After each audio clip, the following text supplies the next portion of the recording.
Allahu Akbar, Allahu Akbar. La ilaha illallah.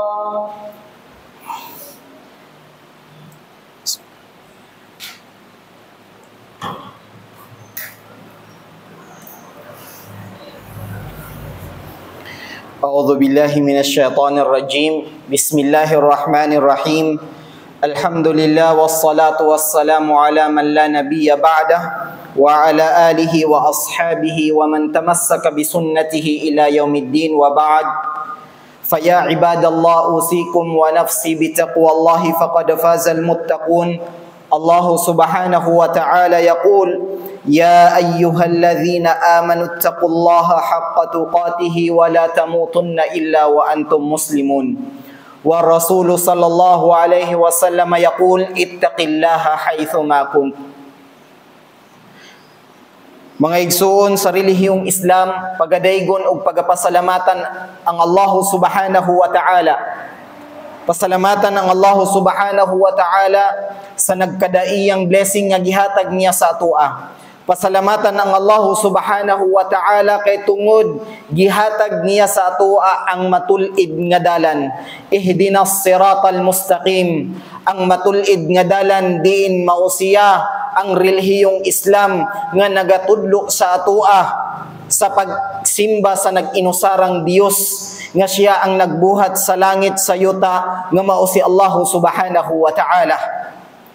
Pagadaygon ng Allah subhanahu wa ta'ala ug pagapasalamatan nato ang Allah subhanahu wa ta'ala sa nagkadaiyang biyaya nga gihatag niya sa atoa. Magamay madako man nga blessing nga gikan kay Allah subhanahu wa ta'ala, pagapasalamatan nato mga higala, mga igsoon sa Islam.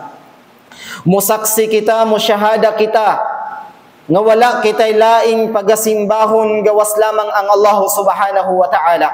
Ashhadu an la ilaha illallah wa ashhadu anna Muhammadar Rasulullah. Musaksi kita nga wala kitay laing pagasimbahon gawas lamang ang Allah subhanahu wa ta'ala. Musaksi kita nga wala kitay laing pagaalayan, pagapangayuan, pagasaligan gawas lamang ang Allah subhanahu wa ta'ala. Ug musaksi kita nga si Propeta Muhammad sallallahu alaihi wasallam kinataspusang sugo ni Allah subhanahu wa ta'ala. Mga higala, mga igsoon sa Islam, paghisgutan nato ang usa ka verse sa banal na Quran. Gikan diin gipahinumduman kita ni Allah subhanahu wa ta'ala, kita nga mga taong mananampalataya kaniya. Ang giingon ni Allah subhanahu wa ta'ala sa banal na Quran, chapter 57, verse 20. Ang giingon ni Allah subhanahu wa ta'ala, i'lamu annama al-hayatud dunya la'ibu wa lahu wa zinah wa tafakhurun bainakum wa takathurun fil amwali wal aulad. Manghigala, mga igsoon sa relihiyong Islam, sa malapit nitong kahulugan, sa duol nga explanation sa atuang mga ulama gikan sa verse ni Allah subhanahu wa ta'ala sa chapter 57 verse 20. Ang giingon ni Allah subhanahu wa ta'ala, i'lamu annama al-hayatud dunya la'ibu wa lahu wa zinah.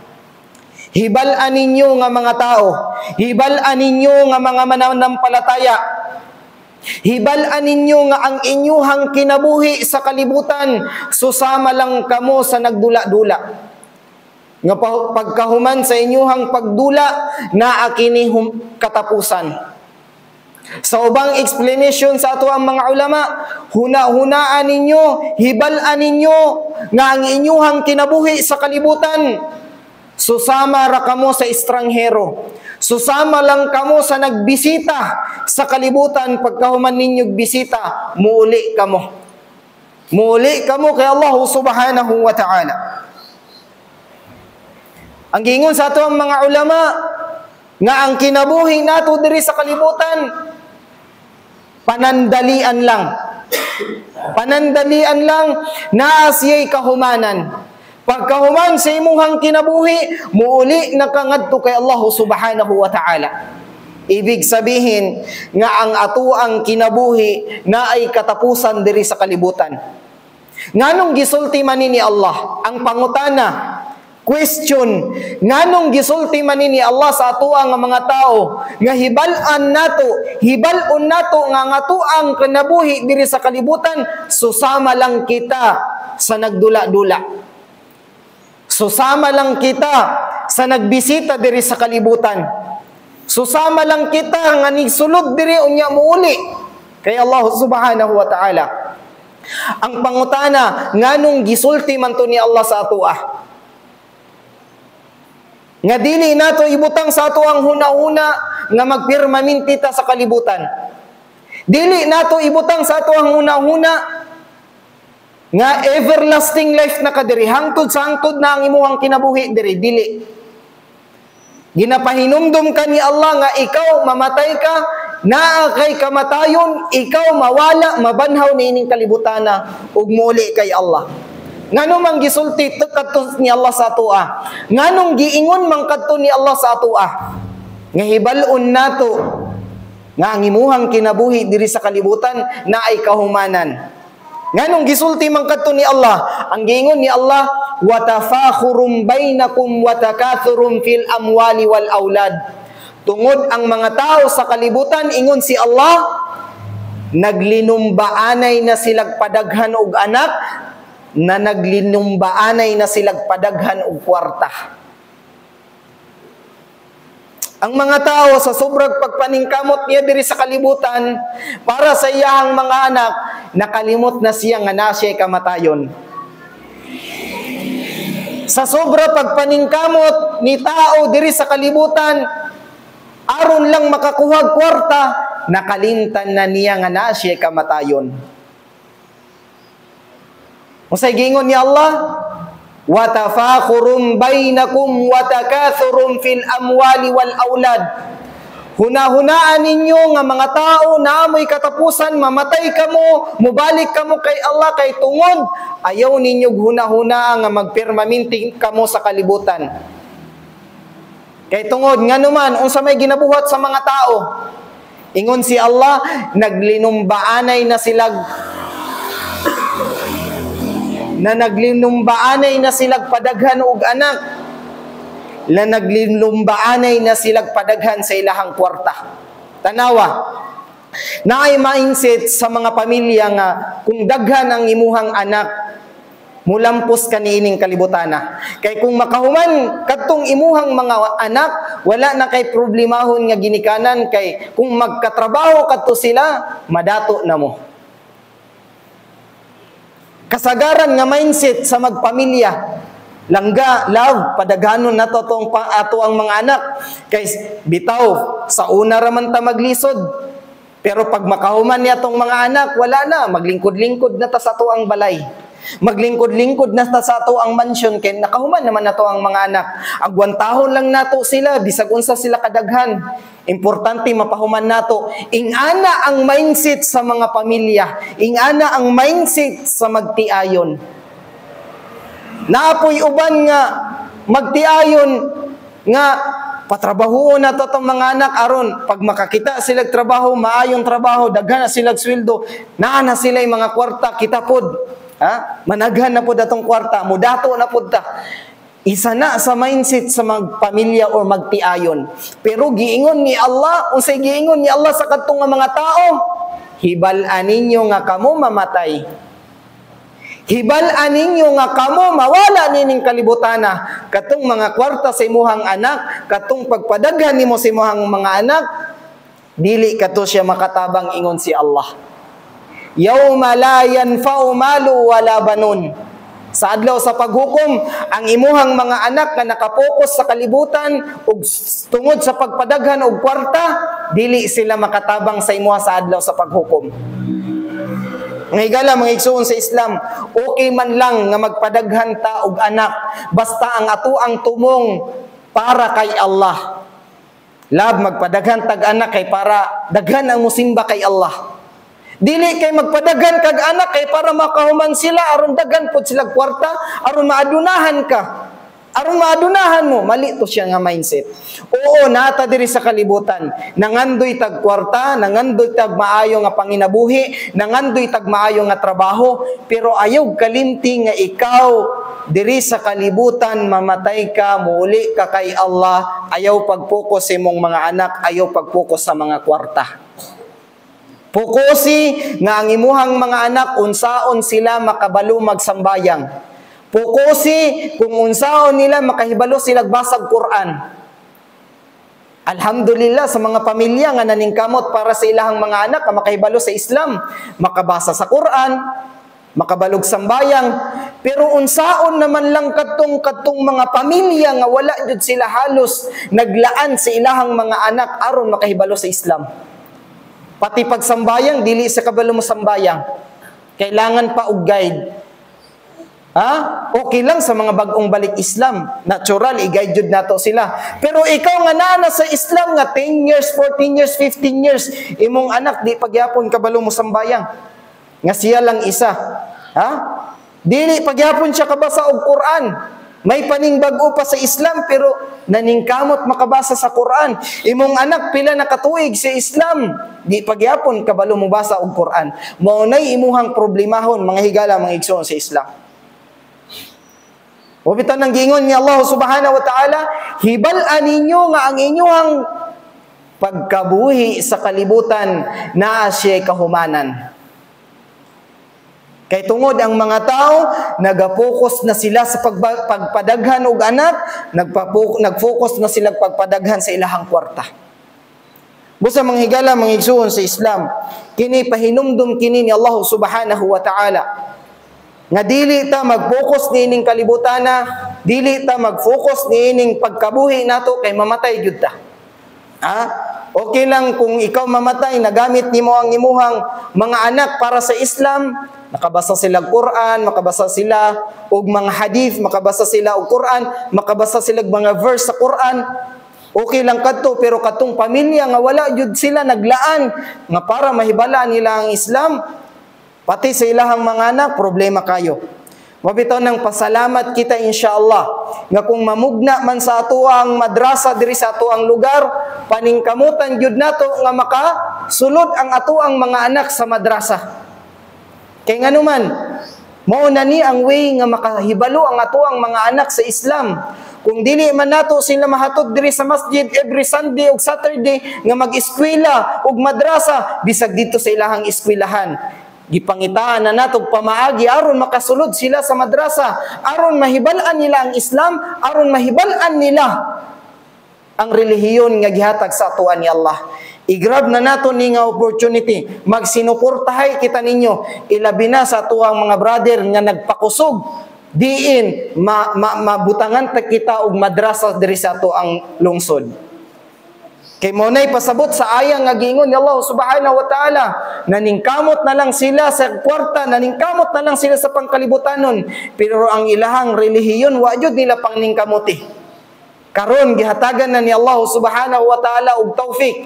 Isa sa ato ang mga brother and sister gihatagan ni Allah og taufik nga para mahatagan kita, mabutangan kitag madrasa sa ato ang lugar. Alhamdulillah, pila ka adlaw karon magsugod na ta.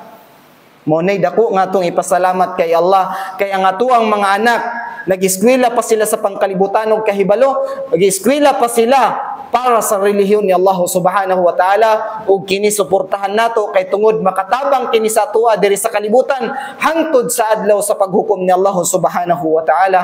Aqulu qawli hadha wa astaghfirullah li wa lakum wa li sairil muslimin min kulli dhanbin fastaghfiruhu innahu huwal ghafurur rahim.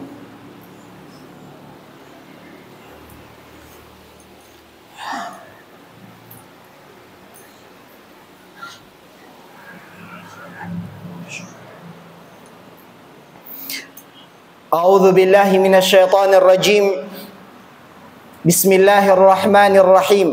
Alhamdulillah wassalatu wassalamu ala Rasulillah wa ala alihi wa ashabihi wa man tamassaka bisunnatihi ila yaumiddin wa ba'd.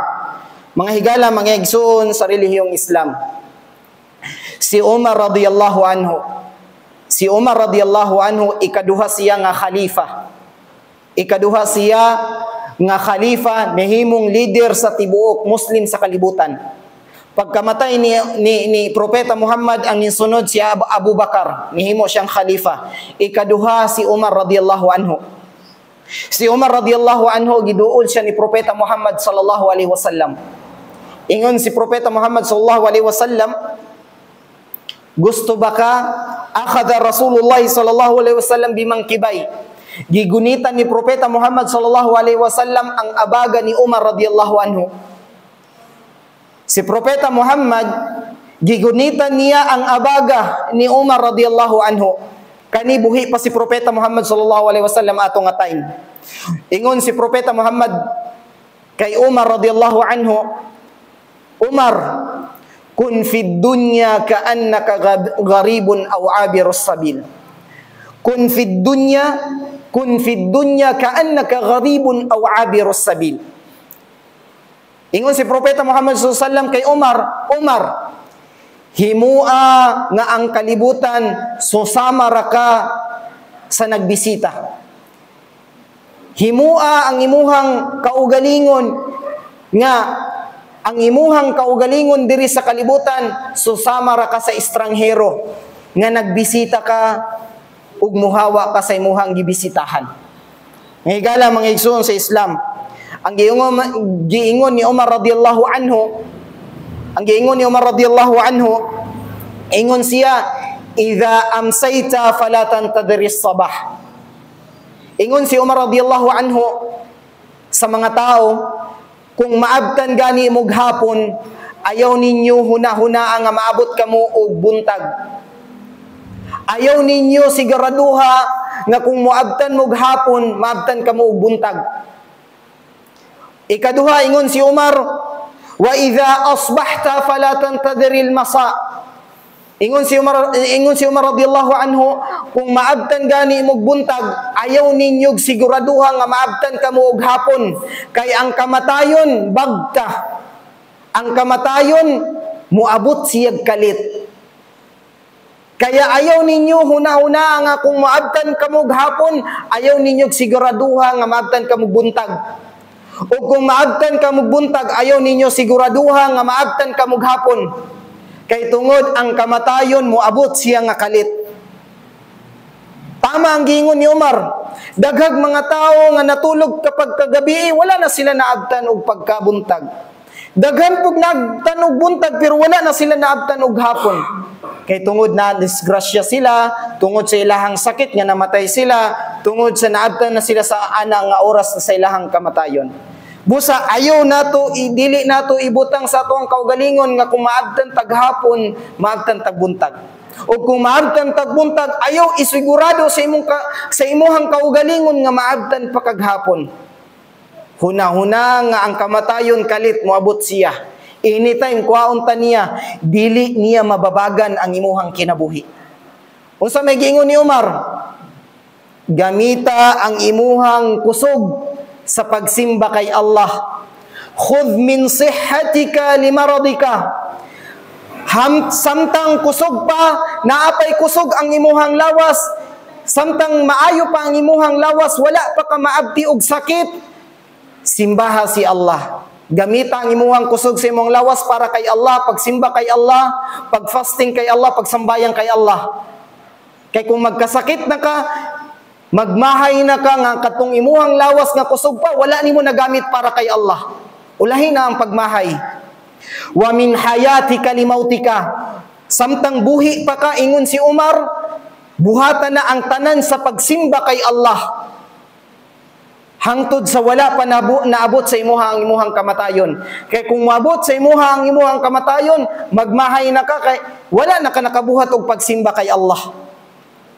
Ulahin na imuhang pagmahay. Katong buhi pa ka, wala ka nagsimba kay Allah. Karon nga namatay na ka, magsisi na ka. Wala na'y kusog imuhang lawas, wala na'y kinabuhi imuhang lawas, dili na ka makasimba kay Allah. Makita nimo sa imuhang kamatayon kung unsa ka importante di ay ang pagsimba kay Allah. Ha? Mga higala, mga igsuon sa Islam. ingana ka importante ang pagsimba kay Allah. Samtang maayo pa nga tuwang lawas, wala pa kay sakit, ha? Buhatan na ang tanan para kay Allah. Hangtod sa buhi pa ka, wala pa nabot sa imuhang kamatayon, pagsimba kay Allah subhanahu wa ta'ala. Kay mautoy gisugo ni Allah subhanahu wa ta'ala. Inna Allah wa malaikatahu yusalluna ala nabi. Ya ayyuhalladhina amanu sallu alaihi wa sallimu taslima. Allahumma salli ala Muhammad wa ala ali Muhammad kama sallaita ala Ibrahim wa ala ali Ibrahim. Wa barik ala Muhammad wa ala ali Ibrahim. Wa barik ala Muhammad wa ala ali Muhammad kama barakta ala Ibrahim wa ala ali Ibrahim.